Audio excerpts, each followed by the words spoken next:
का जो सेक्शन 499 है वो बेसिकली मानहानि से रिलेटेड है। मानहानि का मतलब क्या हो गया? डेफेमेशन। डेफेमेशन का मतलब क्या हो गया कि कोई व्यक्ति कुछ ऐसा बोले या कुछ ऐसा लिखे या कुछ ऐसा एक्ट करे जिससे आपके मान सम्मान प्रतिष्ठा पर आंच आए। तो अगर ऐसा कुछ किसी व्यक्ति के द्वारा किया जाता है, चाहे वो लिख कर चाहे बोल कर, आइदर स्पोकन बाय माउथ और बाय राइटिंग समथिंग, या कुछ ऐसी एक्टिविटी करने के माध्यम से, कुछ इशारे के माध्यम से, कुछ ऐसी एक्टिविटी करने के माध्यम से जिससे आपकी बेइज्जती हो जाती है सोसाइटी में, तो आप उस पर मानहानि का मुकदमा दर्ज कर सकते हैं। अब बेसिकली मानहानि का मुकदमा आप दर्ज करेंगे कब? जैसे मान लीजिए आपकी लंबाई कम है, फॉर एग्जाम्पल आपकी लंबाई कम है, कोई आपको नाटा कह रहा है, तो ये आपके मान सम्मान पर चोट लग रही है। जैसे मैं काला हूं, मुझे अगर कोई काला कह रहा है तो मेरे मान सम्मान पर चोट लग रही है, तो मैं डेफेमेशन का सूट उसके अगेंस्ट डेफिनेटली फाइल कर सकता हूं।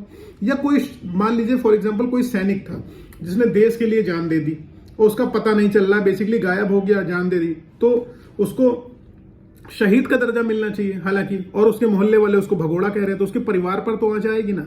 तो मरे व्यक्ति की भी मानहानि नहीं की जा सकती है। जिंदा व्यक्ति के लिए तो अप्लीकेबल है, मरे व्यक्ति की भी मानहानि नहीं की जा सकती। अब जैसे मान लीजिए कोई कंपनी है, कंपनी अपना प्रोडक्ट मार्केट में बेच रही है और आपको उसका प्रोडक्ट मान लीजिए सही भी है और जानबूझ के सिर्फ कंपनी को कंपटीशन कम करने के लिए, अपना आप दूसरी कंपनी कंपटीशन कम करने के लिए उसके प्रोडक्ट को खराब बता के आप प्रमोट करने लगे मार्केट में, तो क्या होगा? कंपनी आपके ऊपर मानहानि का सूट दाखिल कर लेगी।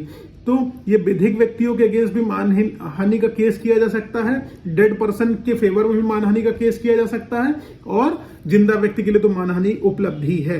तो मतलब एकदम क्लियर होगा कि मानहानि क्या होगी? मान सम्मान प्रतिष्ठा पर आंच लगाई जाए, चाहे बोलकर चाहे लिखकर या किसी एक्टिविटी के थ्रू, तो वो मानहानि कहलाएगी। इस कंडीशन में क्या कर सकेंगे? आप केस दाखिल कर सकेंगे जिसमें 2 साल की सजा का प्रावधान है और फाइन का भी इसमें प्रावधान किया गया है, या दोनों दिए जा सकते हैं। जैसे केजरीवाल ने किसी बीजेपी के बड़े नेता जो स्वर्गीय अरुण जेटली जी रहे, उनके बारे में बहुत कुछ गलत सलत बोला था और उन्होंने मानहानि का सूट दाखिल किया था, तो केजरीवाल ने उनसे लिखित माफीनामा मांगा था और उन्होंने उन्हें माफ कर दिया था। केजरीवाल जी को माफी मिल चुकी थी उनसे, तो यहाँ पर केस डिस्पोज ऑफ हो गया। अगर आपसी सेटलमेंट हो जाएगा तो केस डिस्पोज ऑफ हो जाएगा।